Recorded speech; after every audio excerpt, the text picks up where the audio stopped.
for still? I think so. Do you want to bet against us?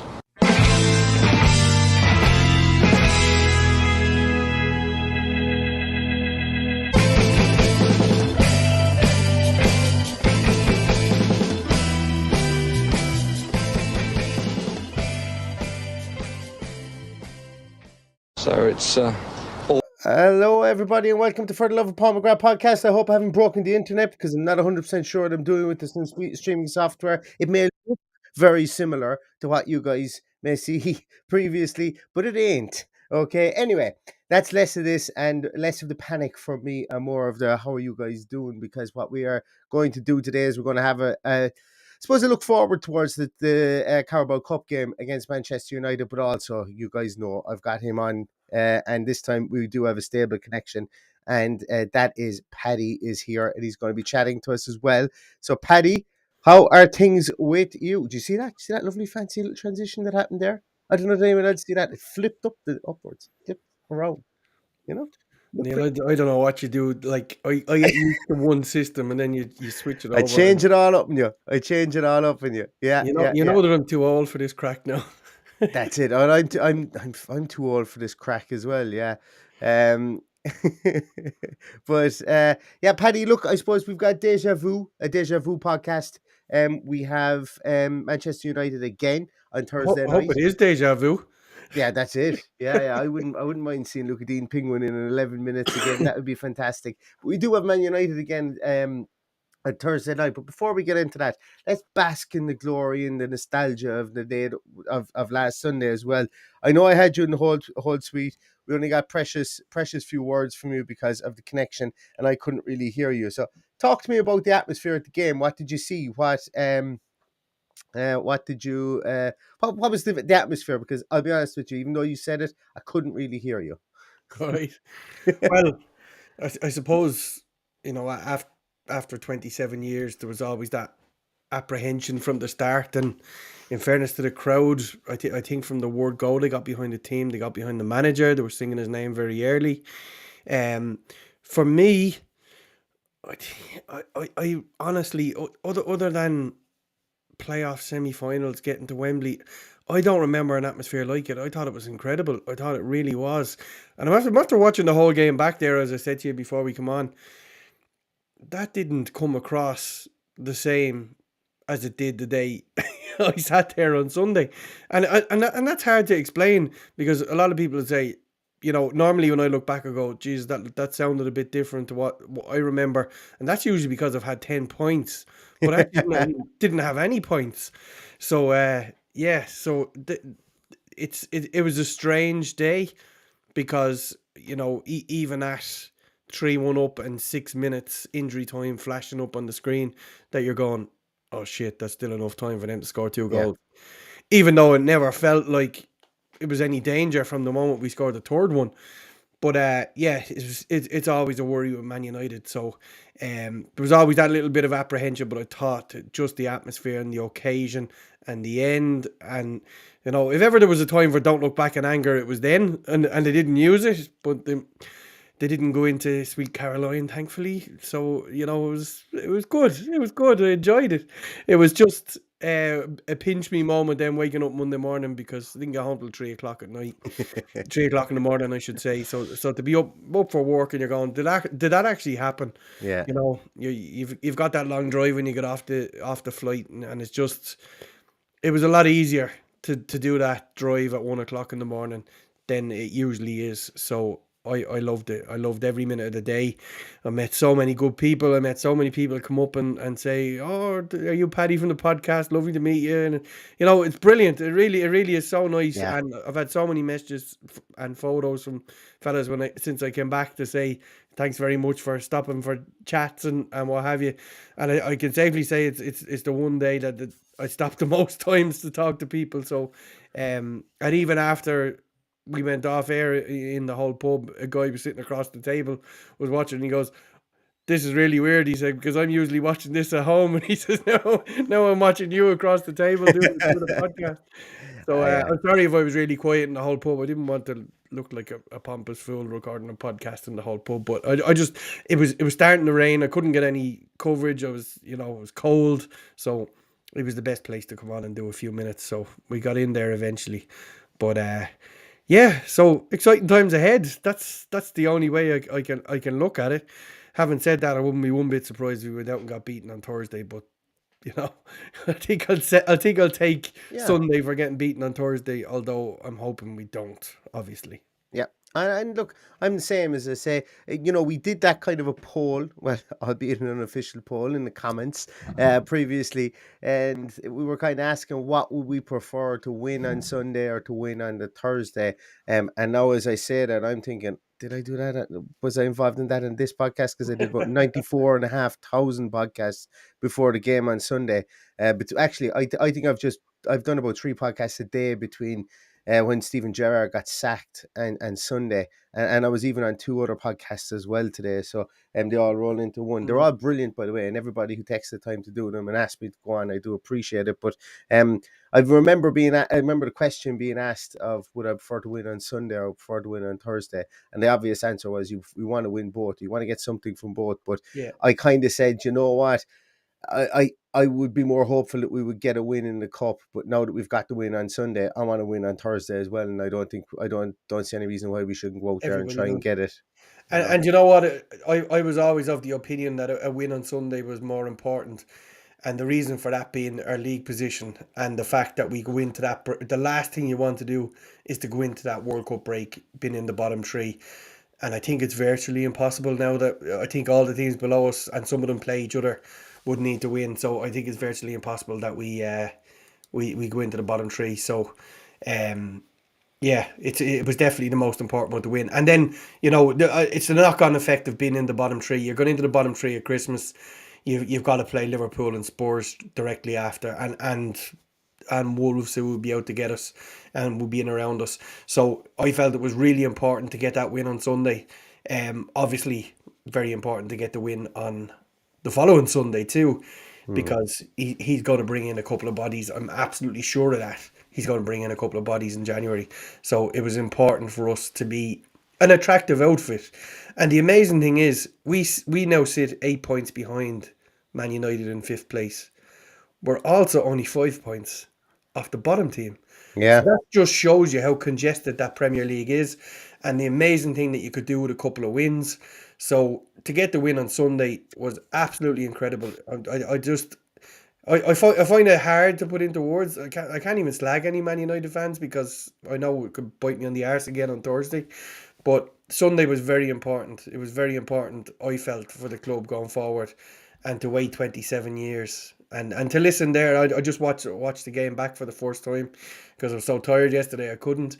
But to listen to Brian Little and Brian Little was in charge the last time that we were that we won that fixture. So yeah, it's kind of a bit of a nostalgia moment there. And I met Brian Little on Sunday, and all the loads of people were queuing up looking to see if they could find the modern day heroes. And there's Brian Little walking behind us, and we stopped him for a picture with Stephen, and forever the gentleman as usual. Absolutely, I must say the beard looks very fetching on Brian Little, doesn't it? Yeah, I like the beard. The beard suits him. Why did yeah. it take him this long to grow it? So I might have asked him. No, it really suits him. I actually met another bearded man on Sunday, as you know, our captain from 1982, and I must say, I'd never met him before, and I turned the corner to head towards the whole pub, and he was getting out of his car, and I actually froze for the first time ever, I think, in meeting a famous person, because I'd never met him before. I think I've met every other player that played in 1982, and I'd never met him, and it was just like, What do are you the mind, chances? do you mind if I take a picture with Steve? And he's like, yeah. Then I'm like, can I get one too? Yeah.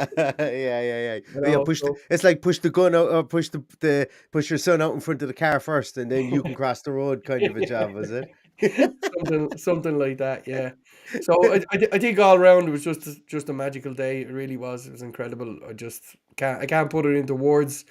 The performance itself, you know, even watching it back there, it's hard to comprehend how he got such a tune out of those guys in the space of 3 days.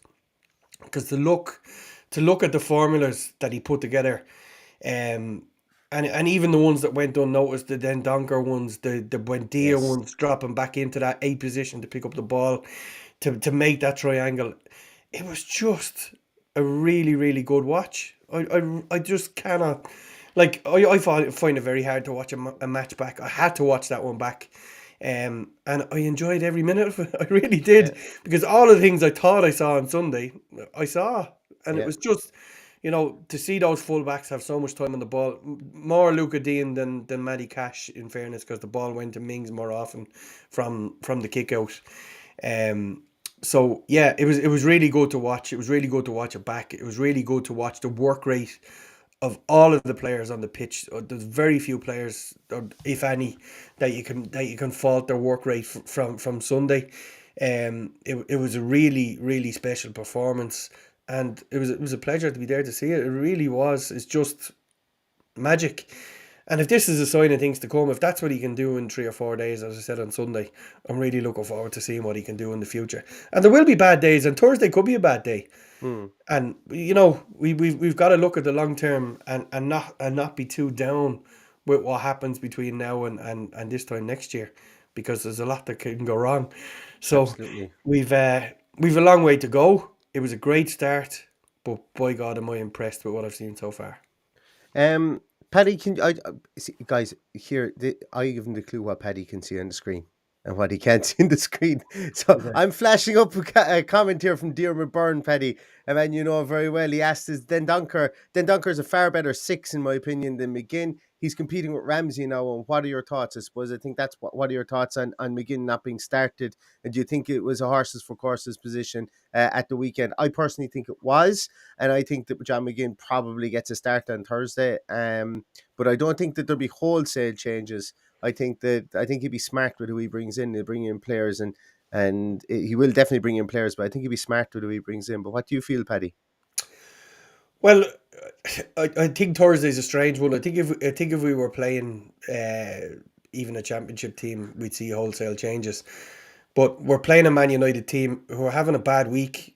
They only got to the knockout phases of they have to play an extra round, basically, of the Europa League, and Yeah, they drew Barcelona.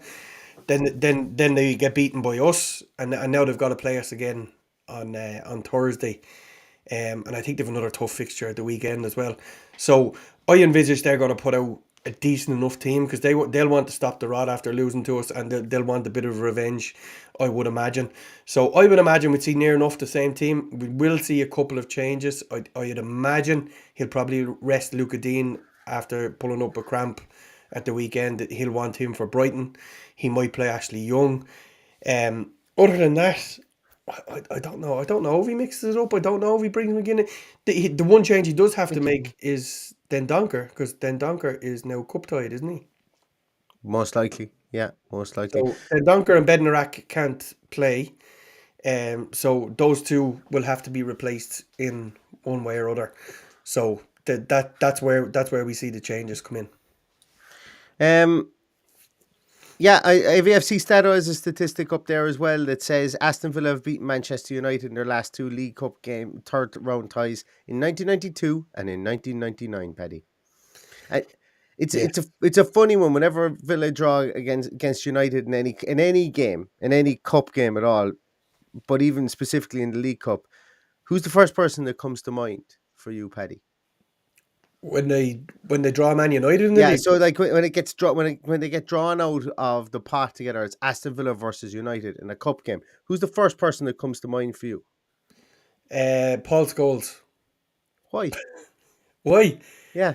That FA Cup goal at Villa Park absolutely broke my heart that day. The Oh the, yeah, the sorry. wonder strike.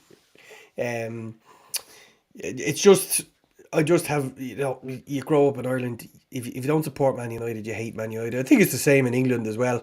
They've just they've just bossed football for the last 30 years and broke everybody's Yeah. hearts. So we just seem to get them a third round stage. I know it's mostly in the FA Cup. That's the memories that I have. 92 and 99, I remember I was in work for both of those. So it was, I missed both of them. Obviously midweek ties. I could be in work on Thursday night. So if I'm in work on Thursday night, then if I have the same result, I'll be very, very happy. Well, first person that comes to mind for me is Nemanja Vidic. It's just burnt into my mind after that League Cup final, and how he didn't get a red card. It's just burnt into my mind, and Not look, Phil Dowd, no. well, it's Nemanja Vidic was the person who did the foul. Mm. Like I had an in-depth conversation today about VAR and another podcast called the Real Football Podcast, and we're talking about VAR. Um, I alluded to the Lisandro Martinez elbow strikes.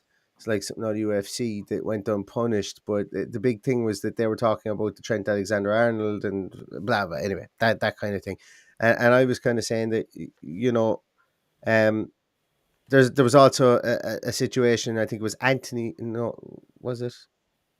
Wasn't I can't remember who it was. Somebody anyway dived in the box, and it was a penalty was given, and then VAR they overturned the penalty, and it was no penalty. But the person who dived didn't get a yellow card.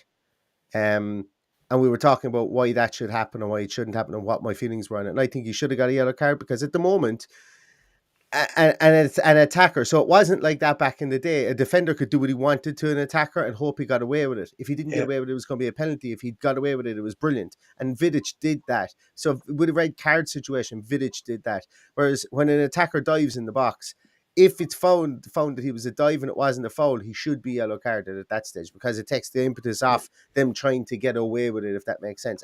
And the reason I bring that up, as I say, is that Vidic just did what he thought he could get away with, or he said he'd do it and he'd let the referee make the decision.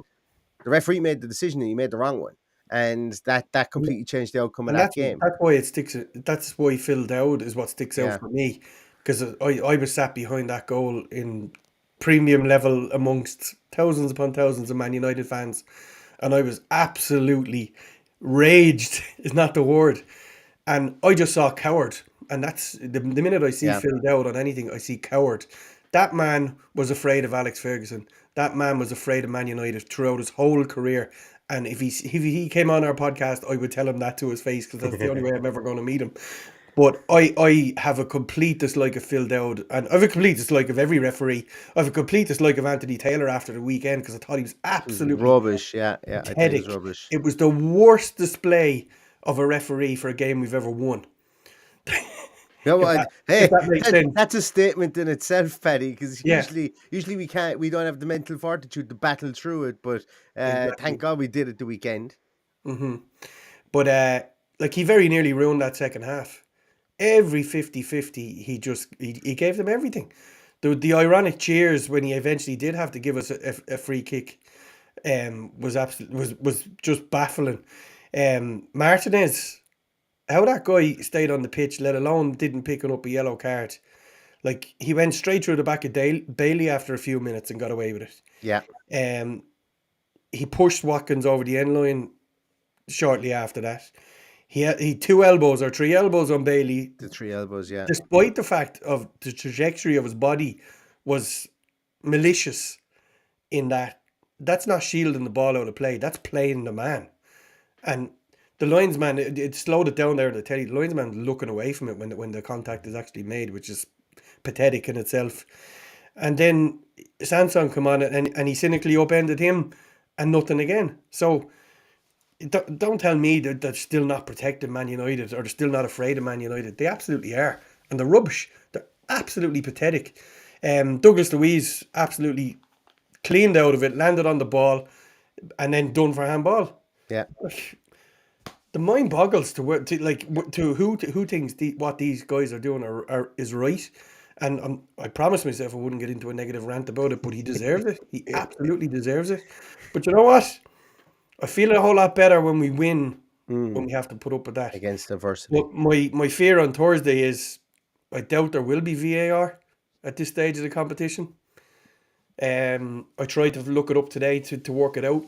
I know at the early stages of the FA Cup last year there was no VAR. So we won't have VAR to protect us. So if there is any dives on Thursday, you can be sure they'll be pointing to the spot straight away. Well, I suppose we didn't have VAR to protect us last week either, or on Sunday either. Specifically from tackles and from situations that needed to be looked at. But like the Ronaldo situation there, one or two of the guys there. Apologies, guys. I'm popping up comments, but it's not in the same place, and it's a bit more difficult to get to in this software. So I do apologize. Um, the Ronaldo and Mings thing, Yeah. like for me, when that turned into a guy falling into the ground, it was 100% Ronaldo's fault at that stage. I said it in the post match as well. Like Ronaldo is like he's at risk of staying too long to become like, you know, the way when you overstay your welcome and then all of a sudden people begin to resent you, and it's only the really best that can do that. Like Tom Brady is doing it in the NFL at the moment. You know, but Father Time catches up with everybody, and Father Mm. Time is undefeated. And you see the way Ronaldo strapped around the field there. He does, like, no matter how good he looks with his top off or whatever, he's not Ronaldo of 5 years ago or even 3 years ago.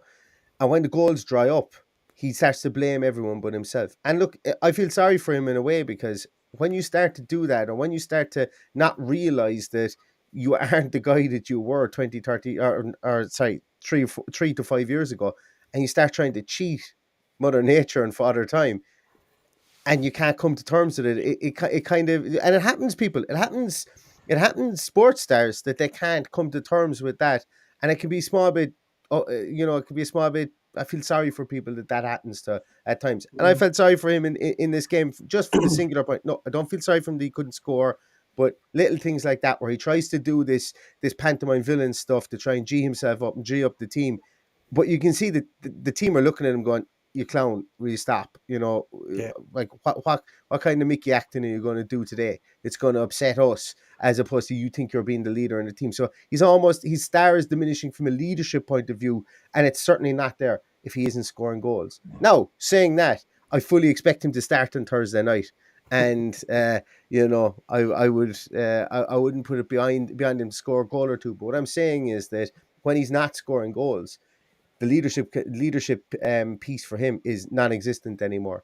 And I think that's a bit sad as well to see, because look, there's no way of dancing around it. One of the best players to ever lace up a pair of boots, and I wouldn't even put him in the top 10. but look, statistically, he's the best goal scorer I of don't all care. I time. don't care what anyone I says. know. The guy has been an amazing footballer, but he's also been really bad for football, and he's changed the mindset of a lot of young people, and the way young people try to replicate the shit that he basically got away with over the years, and the petulance and the diving and everything else he got away with over the years. There's a whole lot of grey area with Ronaldo. He's supposed to be this amazing free kick taker. No, he's not. Look at the stats; they'll tell you how many he Yeah, missed. yeah, You know, he barely even hits the target with them in general. I will forever remember Ronaldo for his performance on Sunday, because that's probably the last time I'll see him in the flesh, and it was the yeah, worst I've ever seen him play. So I enjoyed it, and I was listening there on the TV.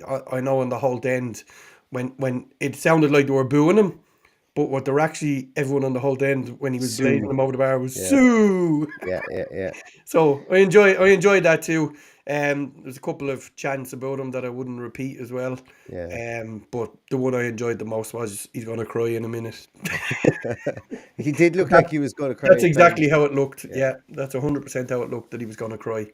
He just looked like a man defeated, as you say. And look, I know how he's feeling, because I always said life ends when you can't play football. And at the moment, I'm having a lot of problems with my knees. And the doctor says, I think it's time, Paddy, that you stop playing football. And I'm like, I can't. I just can't give it up. And he and just strikes me as that guy who's standing there going, I used to be an amazing footballer, and I'm not giving this up for nobody, and I'll keep going as long as I want to go on.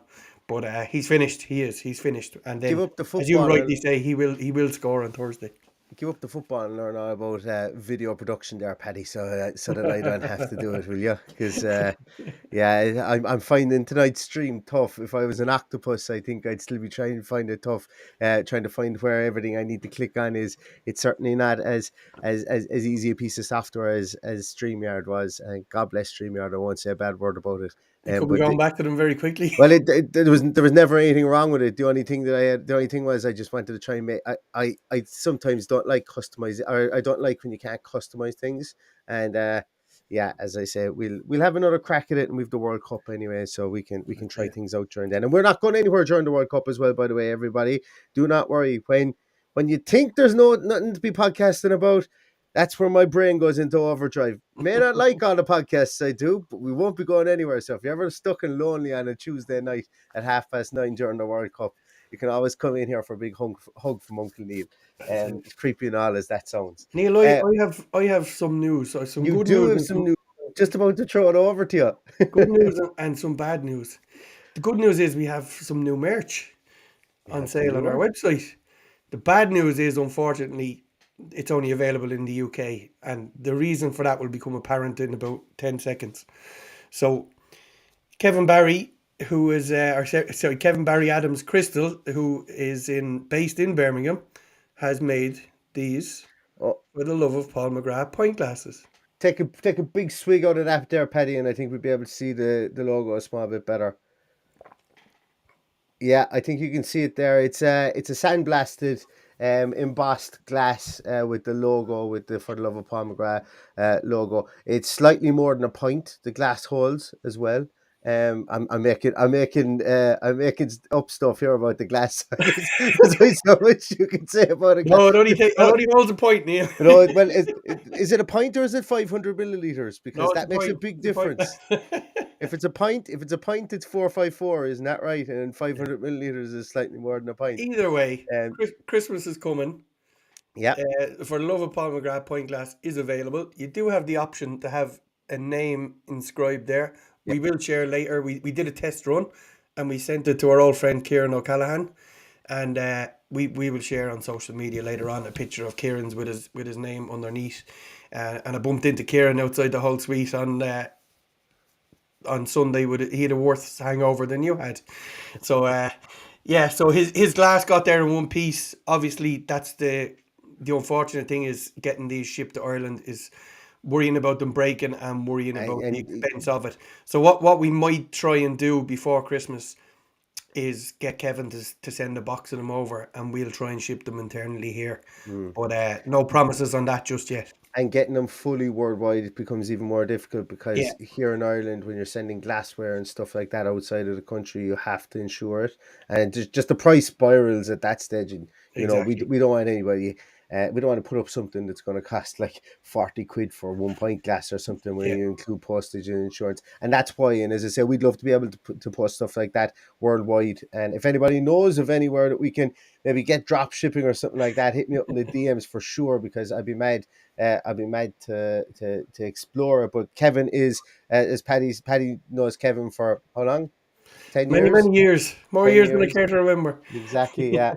Going back and forth to Villa, and Kevin has been very good to supply us with those. So if somebody's looking for one for Christmas, we will share the link. Actually, we have a website for the Love of Paul McGrath.com, I think. Yeah. And it's up there, and you can see it. There's a little merch section in there, and you can actually see the pint glasses there. They aren't live to be purchased just yet, but they should be. I'm going to set them to be live to be purchased tomorrow. We're just waiting on 60. What was the price point, Paddy? Paddy, easy knowing who looked after all this, and I was told just put it up on the website. Including shipping to the UK, £16. £16. Okay. That's where you go for it. So, yeah, excellent. Well, that's something, as I say. Oh, somebody mentioned about beanie hats. I am actually inquiring about beanie hats. The biggest problem there is supply chain issues prior to Christmas. I'm hoping and I'm trying to get them in before Christmas. May have depending on when the supplier gets back to me as to when they'll be able to have them for me. It's usually about a 4-week turnaround, but I could certainly, if it is a 4-week turnaround, I could certainly take some pre-orders in those. So keep an eye out on that as well. And if anybody particularly does want one, DM me and I can send off some orders for beanie hats there as well. We did them a while ago, and I don't have mine to hand here. I usually have it close by, but I just don't have it at the moment. Anyway, that's enough about that. That's enough about merchandise. I was kind of uncomfortable talking about merchandise and stuff like that. I don't know. It's the Irish in me. I think you kind of get comfortable trying to stuff.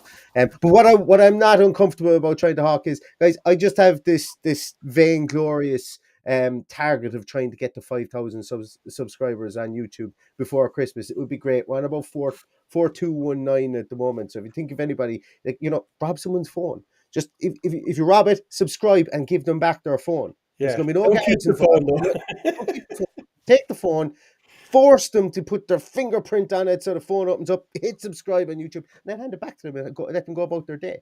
It's a victimless crime. Victimless crime.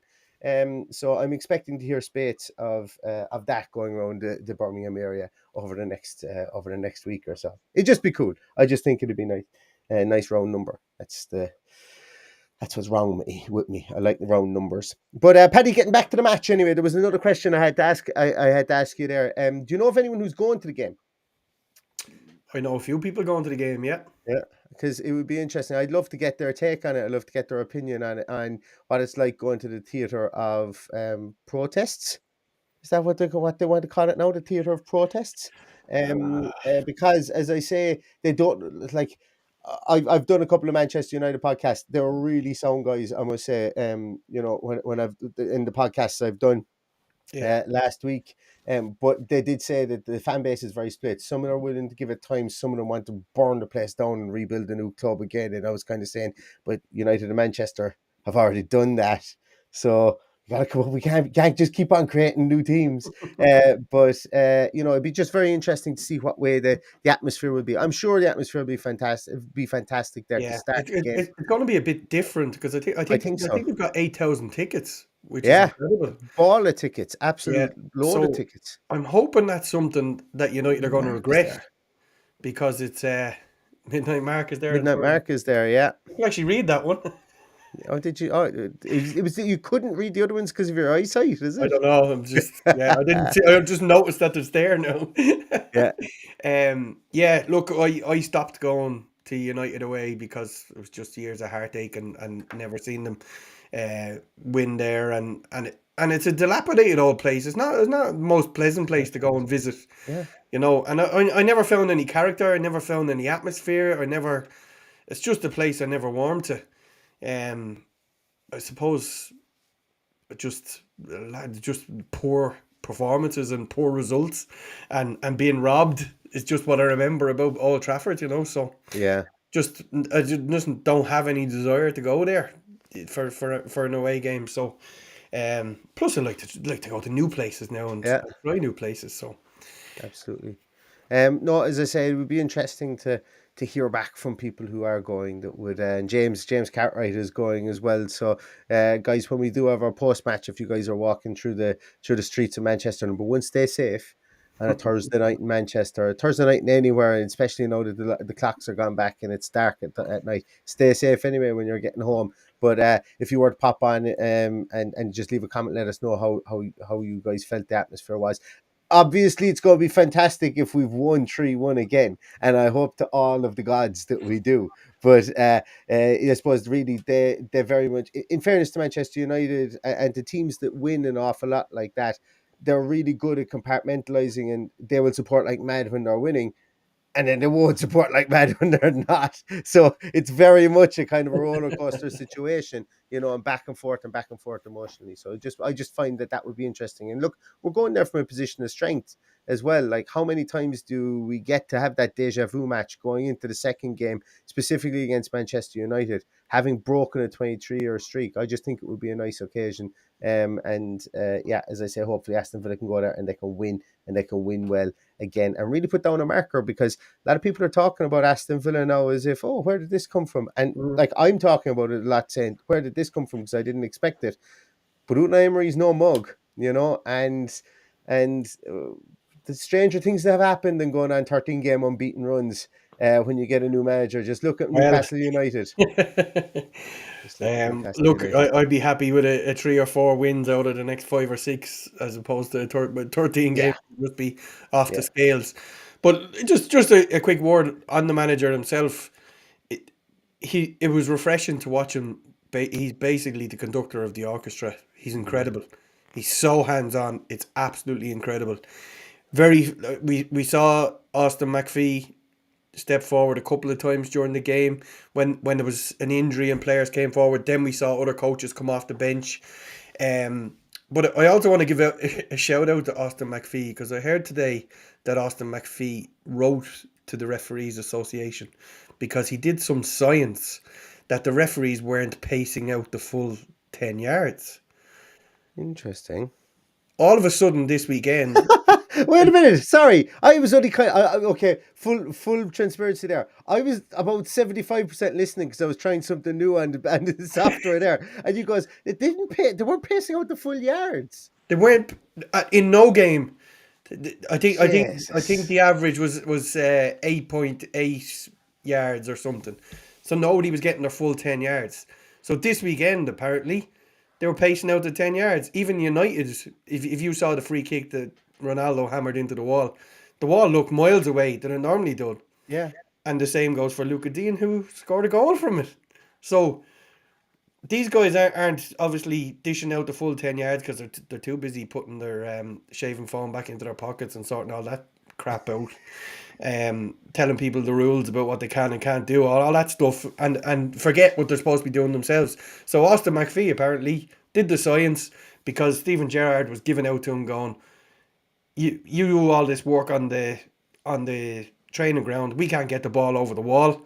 So what the hell is going on here?" So he said, "Let me work on that." He worked on that and he approached the PGMOL, and as a result, we're now seeing 10 yards being paced out properly. Well, I have heard previously that he is quite how am I going to put this? He's quite bullish about stats and about the importance of set piece. And look, I know that this very much sounds like a change of tune, but I suppose really the more that you hear about the man, he seems to like be very kind of obsessive about the role of set piece coaching, and he does more than just set piece coaching, but that's where he's allowed Mm-hmm. have free reign, I think, within the club and within a lot of setups he's in. But he does seem to be pretty obsessive about that. And if he's going to the lengths of pointing out to the referees that yes, some of you have bigger feet than others, and look, they're the margins. They're the margins that you Yeah. want to work to, and they're the margins you want to work with. And if you can get them to highlight it, and then more power to him. But And look, he may have resurrected a dying art, because people are just not scoring from free kicks. If you look back in our recent history, we haven't scored other than Jack touching the ball to Conor Horan. I'll keep going even though you're gone off the screen, Neil. Jack did touch the ball to Conor Horan to hit a free kick back in 2020, and I think the last one before that was, I think it was Man United away, Westwood or someone scored. That was our last Premier League goal anyway. I know Connor got a few. So yeah, so that's what Austin McPhee has done, and hopefully we'll see, because you can't beat a good free kick dead ball situation and goals being scored from them. look at those transitions; they make me really proud. Make But me no, very worried though. I thought you were gone. no, no, no. I was. Do you know what? I was going to really freak you out there, and I was going to use the new feature behind here where only you can hear me, and no one on the other side can hear me as well. So it's a little walkie-talkie feature in this thing, which is pretty cool. Which would be great if we had a producer, which would be absolutely fantastic. Then I wouldn't need to be clicking on everything here, and I'd be able to concentrate at more than 65% of what you're saying sometimes. But no, I agree with you that, like, one thing you said there, the dying art of the free kick taker. Um, like it can be. I'm not going to say it's going to be an equalizer as such from the point of view of what am I trying to get at here? Like if you've got a good free kick taker, it should be a benefit to you. It should stop teams from giving away frees around the box. We've seen it with the likes of James Ward-Prowse. Everybody's clamoring for James Ward-Prowse. Lots of teams throughout the league wanted James Ward-Prowse. Being honest with you, looking at Southampton this year and looking at them for portions of last year, James Ward-Prowse has been mediocre in open play. I know you've never been fully on board with him, Paddy, as in, you've always felt that he's hustle and bustle, and you take out the delivery from set pieces, and that he's average enough. But I've always thought he was a small bit better than that. But what I'm trying to get at here is that that if you have somebody who is putting in an awful lot in their craft to take free kicks, and they're practicing and the wall is 10 yards back, if the wall has been measured out to be 10 yards back, and if it's been set up in training, and you know that it's been simulated to be exactly 10 yards back, and then you come into a game situation, the wall's only 8.3 yards back, or the wall's only 7.9 yards back, whatever the hell it is, and it is so variable. It's very much a case of 1, 2, 3, 4, 5, 6, 7, 8, 9, 10 steps from the referee. Well, then I suppose really, like, does that help or hinder a team that really would be set piece dominant, and I suppose, look, it's just one of those things that people overlooked. I remember David Moyes said recently that the next area of the game that's really going to be looked into is throw-ins, and I'm not talking about Roy Delap type throw-ins, but throw-ins from the middle of the field and stuff like that. I'm not talking about, as I say, launching them into the box, but where can you get those incremental gains, from a throw-in? And I presume it's probably going on at the moment, So the game has just gone down to the fine margins at this level. So if it is gone down to the fine margins from a setup point of view, well, then the least the referee could do, or at least the free kick taker could do, is expect the ball to be 10 yards back. Now, personally, I think the ball was more than 10 yards back when Dina pipped it up over it. But I'm not going to complain about that either. Yeah, I paused it there and had a look at it at length when I was watching the match there, and I don't think it was much more, if it was more.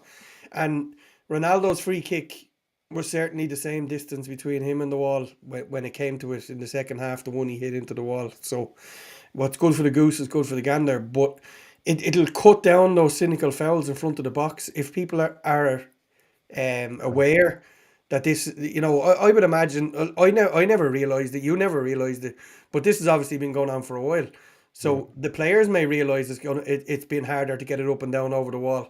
So if that's going to be a factor now going forward, it'll cut out those cynical frees in front of the box. We might see a bit more open play goals from the edge of the box.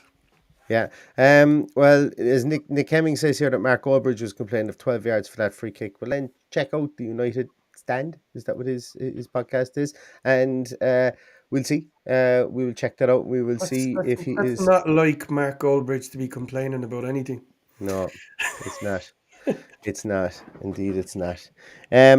Guys, I think that's kind of going to do it for us. As I say, this has been a kind of a real kind of flipping kind of podcast today, working with some new software. Might be back to the old setup for Thursday night. I'm not quite sure.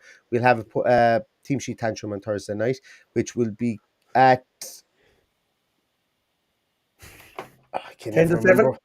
I can't. I literally about 4 times I've checked the time in the match. 10 to 7. So it'll be 6:50. We will be here for a team sheet tantrum, and we'll be back for a post match podcast afterwards. Well, I'll be here anyway. And then on Sunday, Neil, I just have to interrupt you. I just had a big win. Well, I'm 30 seconds away from a big win. What do you mean? Barcelona went down to 10 men just after half time, and they were 1-0 down. They went down to 9 men. And they're after coming back, and they're 2-1 up with a minute to go. I am a Barcelona fan. Well, I'm a Barcelona fan because I met Patrick Kluivert in Abelardo. Didn't meet him. I saw them training on the Nou Camp field when I was getting the tour around the Nou Camp when I was there on holidays when I was about 16.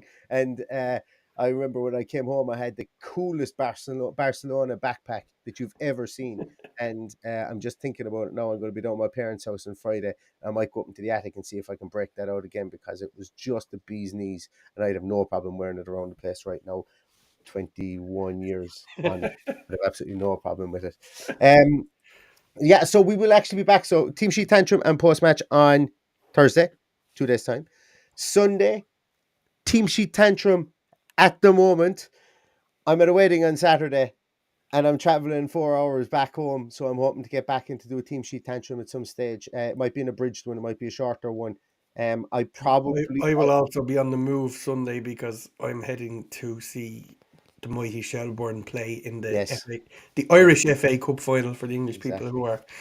Our season ends on Sunday. We call it summer football. That's why it ends in November. How Irish, huh? So we have an FA Cup final on Sunday. So I'm going to miss the second half of the Villa game, unfortunately, but I'll see it afterwards. Absolutely.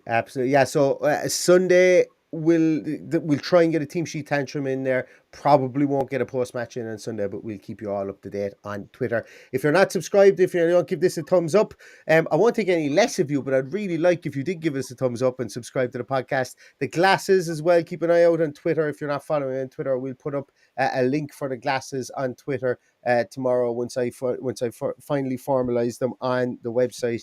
And as I say, we're going to have a cutoff point for orders for Christmas as well. I one or two, Paddy, I'll take something offline with you there in a moment. One or two people have asked a very valid question about maybe picking them up somewhere around Birmingham. We might see what the story is there. I'm not 100% sure, but we will get answers to anything for you guys on that. But that's going to do it for us tonight. Thanks a million to everybody for tuning in. In the meantime, and I hope I can end this podcast because I don't know where the end broadcast button is. So I'm just going to fill for a while until I find it. So in the meantime, everybody, stay safe, stay healthy, and here's to an Aston Villa win, hopefully, against Manchester United in their backyard on Thursday in the League Cup. And all that's left to say is up the Villa. Up the Villa.